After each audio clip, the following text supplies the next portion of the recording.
इस क्वेश्चन से पूछा गया कि किस आयनाइजेशन प्रोसेस में आपका बॉन्ड एनर्जी इंक्रीज कर रहा है, ठीक है, एनमेटिक बिहेवियर चेंज करा फ्रॉम पैरामेट्रिक टू डायमेट्रिक। ध्यान देना, अगर हम बात करते हैं बॉन्ड एनर्जी का तो प्रोपोर्शनल टू होता है बॉन्ड ऑर्डर। तो जिस प्रोसेस में आपका बॉन्ड ऑर्डर क्या होगा, इंक्रीज करेगा, वहाँ पे बॉन्ड एनर्जी भी क्या होगा, इंक्रीज करेगा। ठीक है, तो ध्यान देना, आपको सिंपली क्या करना है, अगर आपको बॉन्ड ऑर्डर फाइंड करना है तो टोटल ट्रॉन मॉलिक्यूल का काउंट कर लो। ठीक, तो टोटल ट्रॉन के बेसिस पे हम लोग बॉन्ड ऑर्डर निकालना आपको सिखा चुके हैं ऑलरेडी। उसका शॉर्टकट इस वीडियो के एंड में मैं एम्बेड कर दूंगा, उसे आप वॉच कर सकते हो अपने टाइम को बचाने के लिए। तो ध्यान देंगे, पहले प्रोसेस में O2 से अगर O2 प्लस मूव करते हैं तो O2 का टोटल ट्रॉन 16 होता है, जिसके इसमें बॉन्ड कितना होगा, इसमें बॉन्ड होता है 2 एंड O2 प्लस में टोटल ट्रॉन होता है 15। इसका बॉन्ड कितना होगा, इसका बॉन्ड होगा 2.5। ठीक है, अब ध्यान देंगे, जब भी बात करते हैं हम लोग मैग्नेटिक कैरेक्टर का, तो ध्यान देना आपको सिंपली काउंट करना है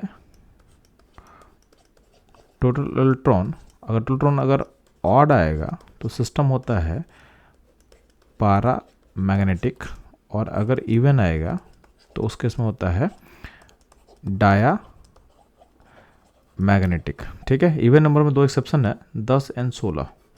तो 10 और 16 जब भी आएगा तो सिस्टम होता है पारा मैग्नेटिक। इसका भी डिटेल शॉर्टकट इस वीडियो के एंड में मैं ऐड कर दूंगा, सब आप देख सकते हो। ठीक है, तो O2 चूंकि 16 है, इवन नंबर है, तो क्या होगा, ये पारामेटिक होगा।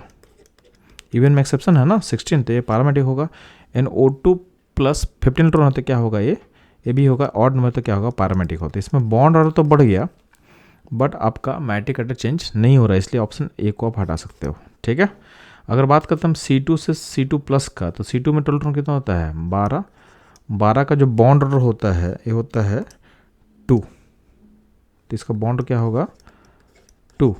ठीक है, C2 प्लस में इलेक्ट्रॉन कितना होगा 11, तो 11 का बॉन्ड होता है आपका 1.5। तो यहाँ पे बॉन्ड क्या है, घट रहा है। तो बॉन्ड घट रहा है तो इसको आपको आगे सोचना ही नहीं है, क्योंकि आपको चाहिए क्या, जिसमें बॉन्ड क्या हो, इंक्रीज करे। अगला होता है NO।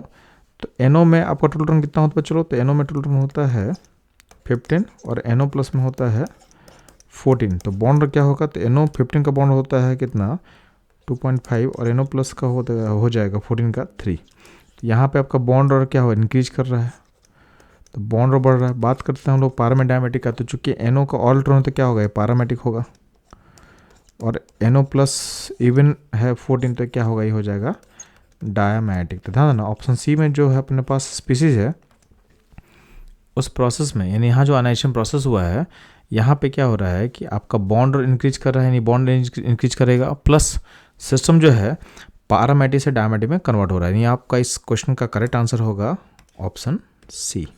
ठीक है, अब ध्यान देंगे, अगर आपको क्रॉस चेक करना है डी ऑप्शन को, वो भी चेक कर सकते हैं हम लोग। N2 में टोटल इलेक्ट्रॉन कितना होता है 14, बॉन्ड क्या हो जाएगा 3।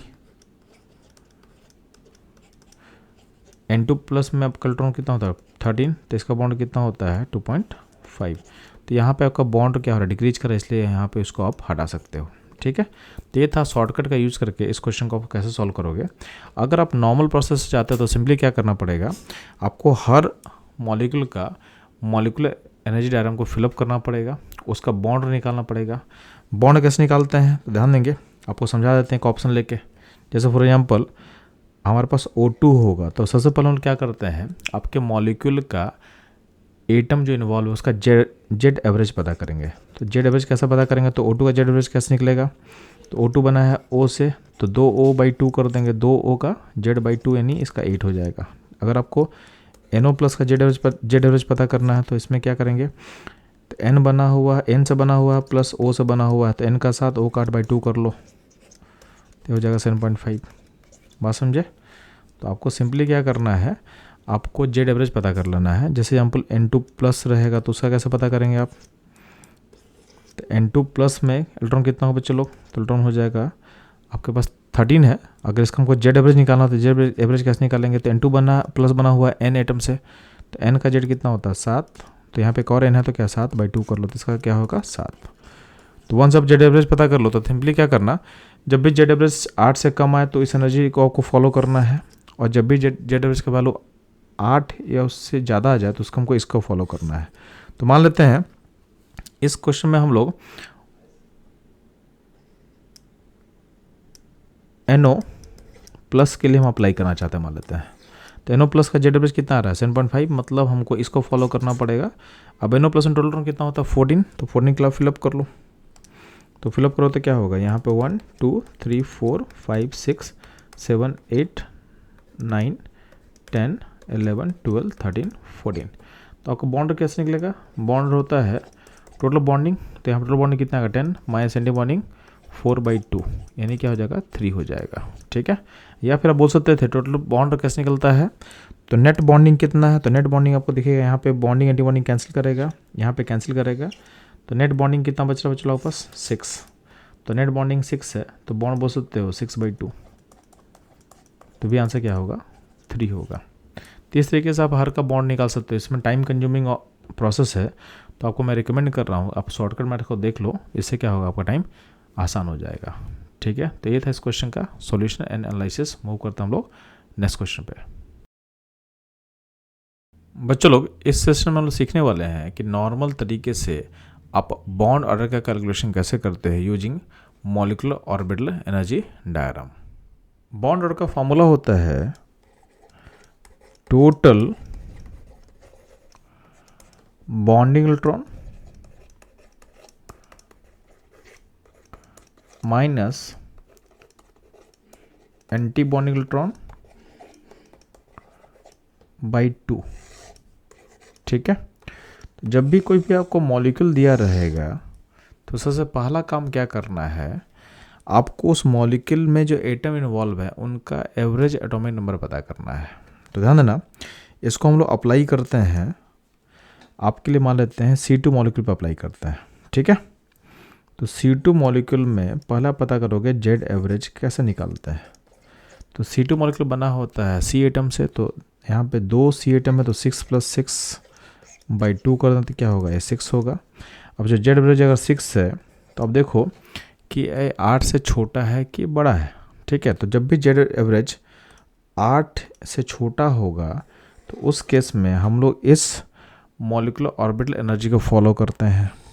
बात समझे, तो यहाँ पे C2 में चूँकि जेड एवरेज 6 है यानी 8 से छोटा है तो इसको फॉलो करेंगे। अगर जेड एवरेज 8 से ज़्यादा या उसके इक्वल होता तो हम इस एनर्जी लेवल को फॉलो करते हैं। ठीक है, अब इस केस में आपका जेड एवरेज 6 है तो इसको हमको फॉलो करना है।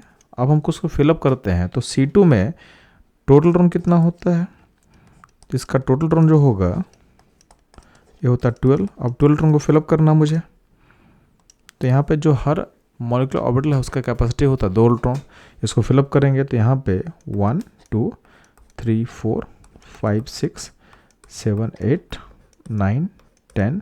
यहाँ पे सिंगल इसलिए फिलअप किए हैं क्योंकि यहाँ पे दोनों का एनर्जी लेवल सेम है π2p/y का, तो यहाँ पे होन्सल फॉलो किया गया है। ठीक है, फिर हो गया 11 और 12, तो आप इसको फिलअप कर लिए। अब आपको बॉन्ड और निकालना था, तो बॉन्ड कैसे निकालना बच्चों लोग, तो सिंपली है बॉन्ड निकालने के लिए आपको क्या निकालना है, बॉन्डिंग इलेक्ट्रॉन टोटल निकालो कितना हो रहा है सिस्टम में। तो बॉन्डिंग इलेक्ट्रॉन जब निकालेंगे हम लोग तो यहाँ पे आपको दिखेगा, यहाँ पे 2, यहाँ से 2 और यहाँ से आपका टोटल 4। तो बॉन्डिंग कितना हो गया 4 + 2 + 2 कितना हो गया 8, माइनस एंटी बॉन्डिंग कितना हो बच्चों लोग, तो यहाँ से 2 और यहाँ से 2 कितना होगा 4, तो 8 - 4 हो गया, बाई 2 कर देना, तो हो जाएगा आपका बॉन्ड कितना हो जाएगा 2 हो जाएगा इस केस में।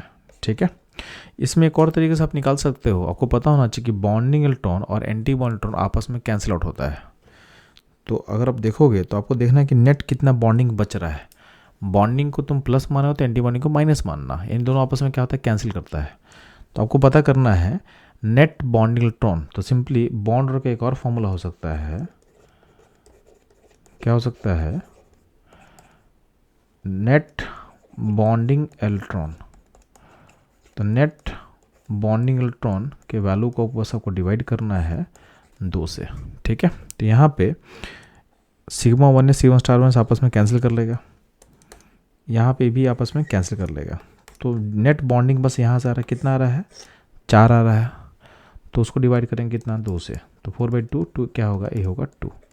तो यहाँ से आपका बॉन्ड 2 निकल के आ रहा है। ठीक है, तो ये था इसका एप्लीकेशन C2 मॉलिक्यूल के लिए। नेक्स्ट मूव करते हैं, इसको अप्लाई करते हैं हम लोग N2 पे। तो पहला क्या काम करेंगे, N2 मॉलिक्यूल में जो एटम इन्वॉल्व है, यानी यहाँ नाइट्रोजन एटम इन्वॉल्व है, उसका पहले आप जेड एवरेज निकालोगे। तो जेड कितना होगा, 7 + 7/2। तो सब लोग 7 आ रहे, यानी क्या 8 से छोटा है, यानी इसको को फॉलो करना है, इस एनर्जी लेवल को फॉलो करना है। और N2 में टोटल कितना होता है 14, इसको फिलअप करना है।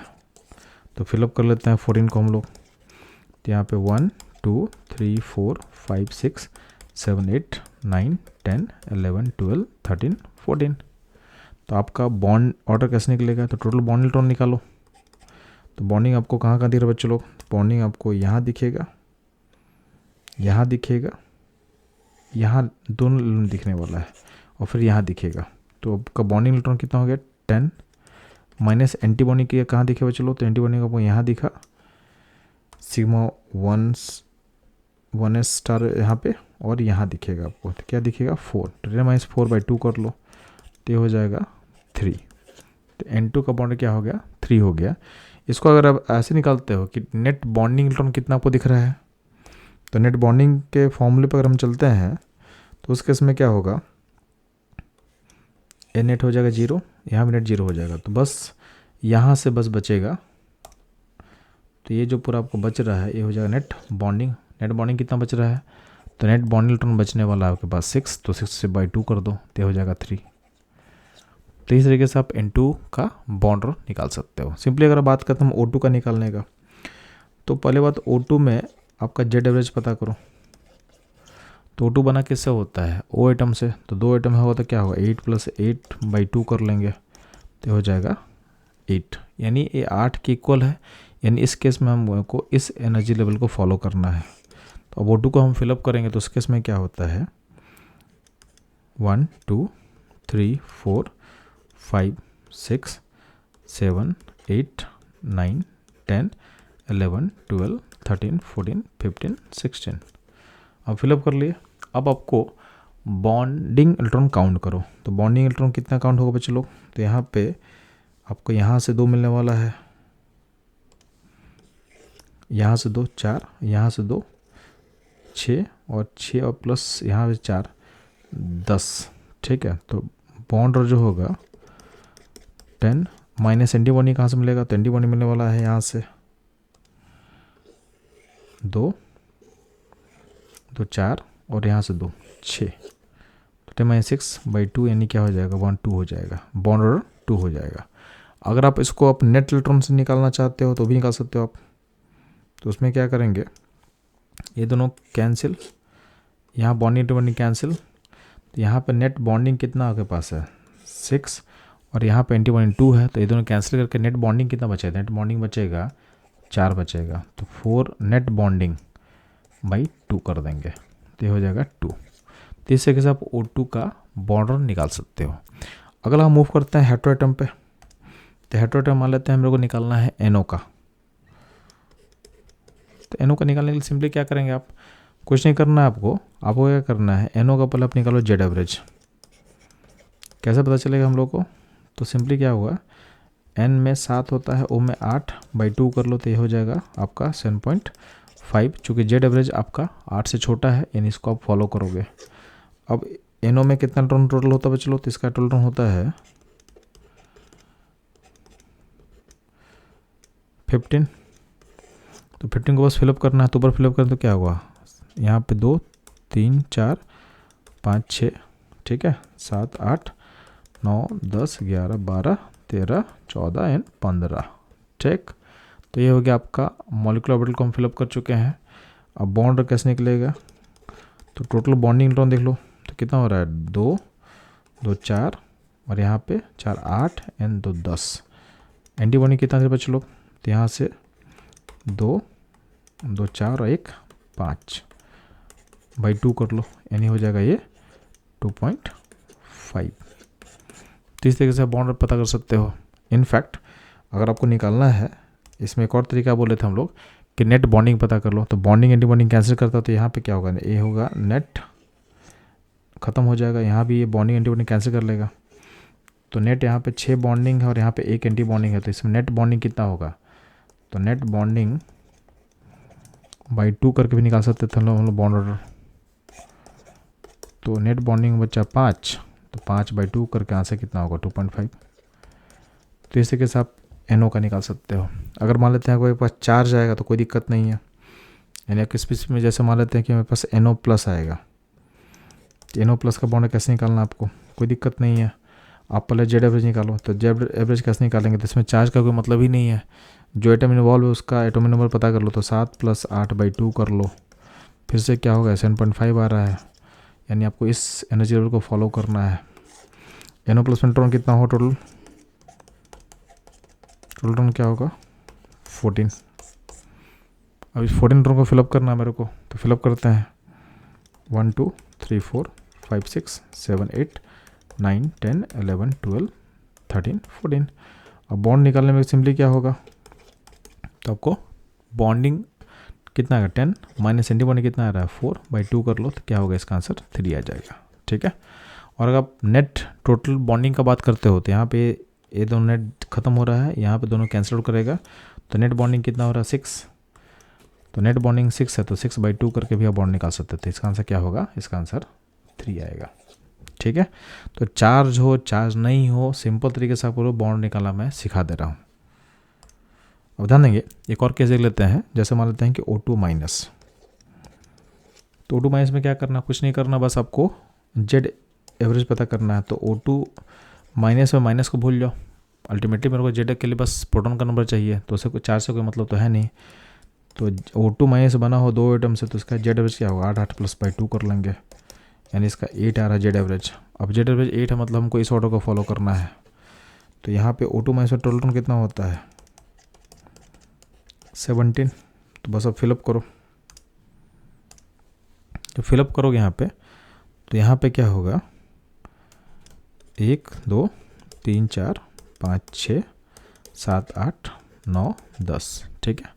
11 12 13 14 15 16 17, तो ये हो गया आपका टोटल 17 लीटर का फिलअप हम लोग कर चुके हैं। ठीक है। अब इसमें क्या करना है आपको, अब इसमें सिंपली करना है आपको बॉन्ड पता करने के लिए bonding minus anti bonding by 2 करना है। तो बॉन्डिंग कितना होगा, चलो यहाँ से आएगा 2 2, यहाँ से आएगा 2 और यहाँ से आ गया 4, तो बॉन्डिंग टोटल कितना हो गया 10, माइनस एंटी बॉन्डिंग कितना दे रहा है बच्चों, तो एंटी बॉन्डिंग आपको दिख रहा होगा यहाँ पे 2, यहाँ पे 2, यहाँ पे आपका टोटल कितना दिखा 3 एंटी बॉन्डिंग दिख रहा है, तो कितना होगा 7 होगा। तो 10 - 7/2 कर देंगे, यानी क्या होगा इसका आंसर 1.5। बात समझ में आया। अगर आप निकालना चाहते हो नेट बॉन्डिंग करके तो भी पता चल जाएगा। यहाँ पे ये दोनों आपस में कैंसिल करेगा, ये दोनों आपस में कैंसिल करेगा। यहाँ पे देखोगे 6 बॉन्डिंग और यहाँ पे 3 एंटी बॉन्डिंग है, तो नेट बॉन्डिंग कितना होगा, तो नेट बॉन्डिंग 3 हो गया, तो 3/2 यानी 1.5 हो जाएगा इस केस में बॉन्ड ऑर्डर। बात समझ में आया। तो ये आपको सारा तरीका समझा दिए कि नॉर्मली आपको किस तरीके से मॉलिक्यूलर ऑर्बिटल डायग्राम को फॉलो करके बॉन्ड को निकालना है। तो इस तरह के अप्रोच के लिए हमारे साथ बने रहें। मिलते हैं हम लोग नेक्स्ट कॉन्सेप्ट में। मॉलिक्यूलर ऑर्बिटल थ्योरी के क्वेश्चन में अगर आपसे पूछा जाए कि इस मॉलिक्यूल का बॉन्ड ऑर्डर कितना होगा, तो उसके लिए सिंपली आपको उसका मॉलिक्यूलर ऑर्बिटल डायग्राम को लिखना पड़ता है। उसके बाद आप बॉन्ड ऑर्डर का फॉर्मूला अप्लाई करते हो, bonding electron minus anti bond electron by 2 करते हो, उससे आप बॉन्ड को निकालते हो। बट इस प्रोसेस में काफ़ी टाइम आपको लगता है। इस टाइम को सेव करने के लिए हम लोग आपके सामने एक ट्रिक ला रहे हैं, उस ट्रिक पे आप फोकस करोगे। आपको सिंपली क्या करना है, आपको मॉलिक्यूल का टोटल इलेक्ट्रॉन काउंट कर लेना है, और आपको पता होना चाहिए कि जब भी टोटल इलेक्ट्रॉन 0 हो, 4 हो, 8 हो या फिर 20 हो, 0 4 8 या 20, इस केस में आपके मॉलिक्यूल का बॉन्ड ऑर्डर 0 आता है। ठीक है। अब ध्यान देना, तो आपके पास जो बेंचमार्क हो गया 0 4 8 20, यहाँ पे आपके मॉलिक्यूल का बॉन्ड क्या आता है 0 आता है। अब सिंपली क्या करना, आप इसको 3 पार्ट में बांट सकते हो। आपका एक सेगमेंट होगा 0 से 4, दूसरा सेगमेंट होगा 4 से 8 और थर्ड सेगमेंट होगा 8 से 20। अब ध्यान देंगे, आपको पता है कि 0 पे बॉन्ड 0 होता है, 4 पे बॉन्ड क्या होता है 0 होता है। तो 0 4 का मिड पॉइंट क्या होगा 2 होगा, तो अब ध्यान देंगे मिड पॉइंट तक बॉन्डिंग मॉलिक्यूलर ऑर्बिटल फिलअप होता है और मिड पॉइंट के बाद आपका anti bonding molecular orbital fill up होगा, ठीक है। सिमिलरली अगर 4 से 8 का हम सेगमेंट को देखें तो उसका मिड पॉइंट क्या होगा, 6 होगा। तो 4 से 6 तक जब मूव करते हो तो आपका बॉन्डिंग इलेक्ट्रॉन का फिलअप होगा और 6 से 8 तक में आपका जो फिलअप होगा क्या होगा, एंटी बॉन्डिंग का फिलअप होगा, ठीक है। अगर हम बात करते हैं 8 से 20 का जो सेगमेंट है उसमें क्या होगा, उनका मिड पॉइंट क्या होगा, 14 आएगा। तो टिल 14 तक आपका बॉन्डिंग ऑर्बिटल फिलअप होता है और 14 के बाद यानी 15 ऑनवर्ड्स टिल 20 तक आपका फिलअप होगा एंटी बॉन्डिंग इलेक्ट्रॉन। आपको सिंपली पता होना चाहिए कि बॉन्ड ऑर्डर का फॉर्मूला क्या होता है, bonding electron minus anti bond electron divided by 2। इसको आप ध्यान से एनालाइज करो तो इसको आप दो पार्ट में अलग कर सकते हो, bonding electron by 2 minus anti bond electron by 2। अब इसको एनालाइज करके आप देख सकते हो कि जब भी आप बॉन्डिंग इलेक्ट्रॉन को फिलअप करते हो तो आपका बॉन्ड क्या होता है, इंक्रीज करता है। कितने से इंक्रीज करता है, 0.5 से इंक्रीज करता है। और जब भी आप एंटी बॉन्ड इलेक्ट्रॉन को फिलअप करोगे तो उससे आपका बॉन्ड क्या होगा, डिक्रीज करेगा। कितने डिक्रीज करेगा, तो 0.5 से डिक्रीज करता है, ठीक है। अब इस लॉजिक को हम अप्लाई करते हैं अपने सेगमेंट्स में। तो आपके पास 0 से लेकर 20 तक का जो सेगमेंट था उसको हम 3 पार्ट में बांट चुके हैं। कैसे बांट चुके हैं, 0 से 4, 4 से 8 एंड 8 से 20। तो 0 से 4 में आपका जो मिड पॉइंट है 2 है, 2 तक आपका बॉन्ड इलेक्ट्रॉन फिलअप होगा। तो आपको पता है कि 0 इलेक्ट्रॉन जब होता है तो उसके से बॉन्ड क्या होता है, 0 होता है। जब आप पहला इलेक्ट्रॉन डालोगे तो फर्स्ट इलेक्ट्रॉन यानी जब डालोगे तो कहाँ जाएगा, बॉन्डिंग में। तो आपका बॉन्ड क्या हो जाएगा, 0.5 हो जाएगा क्योंकि बॉन्डिंग में आ रहा है। सेकेंड जो इलेक्ट्रॉन डालोगे तो भी बॉन्डिंग में आएगा, तो फिर से बॉन्ड क्या होगा, 0.5 से बढ़ेगा, यानी इसके से बॉन्ड क्या आ जाएगा, 1 आ जाएगा, ठीक है। मिड पॉइंट के बाद जब आप मूव करते हो तो जब थर्ड इलेक्ट्रॉन आप डालोगे तो थर्ड इलेक्ट्रॉन कहाँ जाएगा, एंटी बॉन्डिंग में जाएगा। तो आपको बॉन्ड क्या होगा, 0.5 से घटेगा, ठीक है, यानी बॉन्ड क्या हो जाएगा, 0.5 हो जाएगा।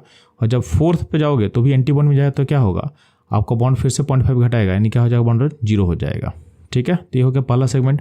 अगर हम सेकंड सेगमेंट का बात करते हैं 4 से लेकर 8 तक का, तो उसका मिड पॉइंट क्या होता है, 6 होता है। तो जब आप फिफ्थ इलेक्ट्रॉन डालते हो तो कहाँ जाएगा, बॉन्डिंग में। तो फिर से बॉन्ड क्या होगा, 0.5 से बढ़ेगा, यानी बॉन्ड क्या हो जाएगा, फिफ्थ का 0.5। 6 फिर से जाएगा बॉन्डिंग में तो कहाँ जाएगा, उसका बॉन्ड क्या हो जाएगा, 1, ठीक है। 7 जो इलेक्ट्रॉन जाएगा कहाँ जाएगा, एंटी बॉन्डिंग में, तो उसका बॉन्ड क्या हो, 0.5 से घटेगा, यानी बॉन्ड क्या हो जाएगा, 0.5 हो जाएगा। और 8 जो है हो जाएगा एंटी बॉन्डिंग में, तो क्या होगा, बॉन्ड क्या हो जाएगा, 0 हो जाएगा, ठीक है। तो ये हो गया आपका सेकंड सेगमेंट। हम बात करते हैं लास्ट सेगमेंट का। तो 8 से लेकर 20 का जो सेगमेंट है उसका मिड पॉइंट क्या है, 14 है। तो 8 के बाद 9th ऑनवर्ड्स आपका इलेक्ट्रॉन कहाँ जाएगा, बॉन्डिंग में, ठीक है। तो 9th इलेक्ट्रॉन जो जाएगा वो जाएगा बॉन्डिंग में, तो बॉन्ड क्या है, 0.5। 10 में क्या फिर से बॉन्डिंग जाएगा, क्या होगा, हो जाएगा 1। 11 जो इलेक्ट्रॉन है वो जाएगा फिर से बॉन्डिंग, तो क्या हो जाएगा, 1.5। 12 में क्या हो जाएगा, 2। 13 में क्या हो जाएगा, 2.5। 14 में क्या हो जाएगा, 3। तो ये हो गया 14 तक। 14 के बाद जो इलेक्ट्रॉन जाएगा एंटी बॉन्डिंग में, तो क्या होगा, बॉन्ड घटाएगा 0.5 से। तो 15 में क्या होगा, बॉन्ड आपका 2.5। 16 हो जाएगा 2। 17 होगा 1.5। 18 का 1, 19 का 0.5 एंड 20 हो जाएगा 0। तो ये था पूरा हर इलेक्ट्रॉन के करस्पॉन्डिंग बॉन्ड क्या होगा उसका शॉर्टकट मेथड। सिंपली आपको इसको याद कर लेना है। आपको एक सिमेट्री दिखेगा, सिंपल आपको क्या करना है, आपको 3 सेगमेंट को देखना है, 0 से 4, 4 से 8 और 8 से 20। ये सेगमेंट क्यों मैं चूज किया, क्योंकि 0 पे बॉन्ड 0 होता है, 4 पे 0 होता है बॉन्ड, 8 पे 0 होता है बॉन्ड और 20 पे 0 होता है। फिर हम लोग क्या किए, इस सेगमेंट का मिड पॉइंट ढूंढे। तो 0 से 4 का सेगमेंट का मिड पॉइंट क्या था, 2 था। 4 से 8 का मिड पॉइंट क्या था, 6 एंड 8 से 20 का मिड पॉइंट क्या था आपके पास, 14। तो मिड पॉइंट तक बॉन्ड इलेक्ट्रॉन फिलअप होगा और मिड पॉइंट के बाद एंटी बॉन्डिंग का फिलअप करना है। और आपको पता है कि हर बॉन्ड इलेक्ट्रॉन से बॉन्ड बढ़ता है 0.5 से और हर एंटी बॉन्ड के फिलअप से बॉन्ड घटता है 0.5 से। बस ये लॉजिक को अप्लाई करोगे आप बॉन्ड बहुत सिंपली तरीके से आप बोल सकते हो। आपको कोई भी मॉलिक्यूलर ऑर्बिटल कॉन्फिगरेशन लिखने का नीड नहीं पड़ेगा। इस मेथड में आप टाइम इन्वेस्ट करके अपने काफ़ी टाइम को सेव कर सकते हो, जो आपके एग्जाम में काफ़ी हेल्पफुल रहेगा। इस तरह के इंटरेस्टिंग कंटेंट्स के लिए हमारे साथ बने रहें। मिलते हैं हम लोग नेक्स्ट वीडियो में। आपसे अगर मॉलिक्यूलर ऑर्बिटल थ्योरी के क्वेश्चन पूछा जाए कि मॉलिक्यूल आपका पैरामैटिक है कि डायमैटिक है, तो इसके लिए आपको मॉलिक्यूलर ऑर्बिटल कॉन्फिगरेशन लिखने का ज़रूरत नहीं है। आपको सिंपली एक ट्रिक याद रखना है कि जब भी मॉलिक्यूल के टोटल इलेक्ट्रॉन का नंबर अगर ऑड आएगा तो सिस्टम क्या होगा, पैरामैटिक होगा। और जब भी आपके मॉलिक्यूल का टोटल इलेक्ट्रॉन का नंबर इवन आएगा तो उसके से मॉलिक्यूल क्या होता है, डायमैटिक होता है। इसमें 2 एक्सेप्शंस हैं कि जब भी आपका मॉलिक्यूल का total electron 10 and 16 even number में दो एक्सेप्शन क्या आपके पास है, टोटल इलेक्ट्रॉन का नंबर 10 या फिर 16 हो, यानी 10 और 16 हो, उस केस में आपको मॉलिक्यूल होता है पारा मैग्नेटिक। तो इस तरह के शॉर्टकट ट्रिक के लिए हमारे साथ बने रहें। मिलते हैं हम लोग नेक्स्ट वीडियो में। मॉलिक्यूलर ऑर्बिटल थ्योरी के क्वेश्चन में अगर आपसे पूछा जाए कि मॉलिक्यूल में कितना अनपेयर्ड इलेक्ट्रॉन होगा, तो सिंपली आपको क्या करना है, आपको टोटल इलेक्ट्रॉन काउंट कर लो। अगर टोटल इलेक्ट्रॉन का नंबर अगर ऑड नंबर आता है तो उसमें सिंपली आप बोल देना कि मॉलिक्यूल में अनपेयर्ड इलेक्ट्रॉन का नंबर 1 होगा, ठीक है। और अगर आपका टोटल इलेक्ट्रॉन का नंबर अगर इवन आता है तो उस केस में सिंपली बोल देना है कि इसमें अनपेयर्ड इलेक्ट्रॉन का नंबर क्या होगा, 0 होगा, ठीक है। इवन नंबर में दो एक्सेप्शन आएगा आपके पास। क्या आएगा कि जब भी टोटल इलेक्ट्रॉन का नंबर आपके पास 10 या फिर 16 है, ठीक है, 10 या फिर 16 है, तो उसमें क्या करना है, आपको बोलना है कि इसमें अनपेयर्ड इलेक्ट्रॉन का नंबर होगा 2।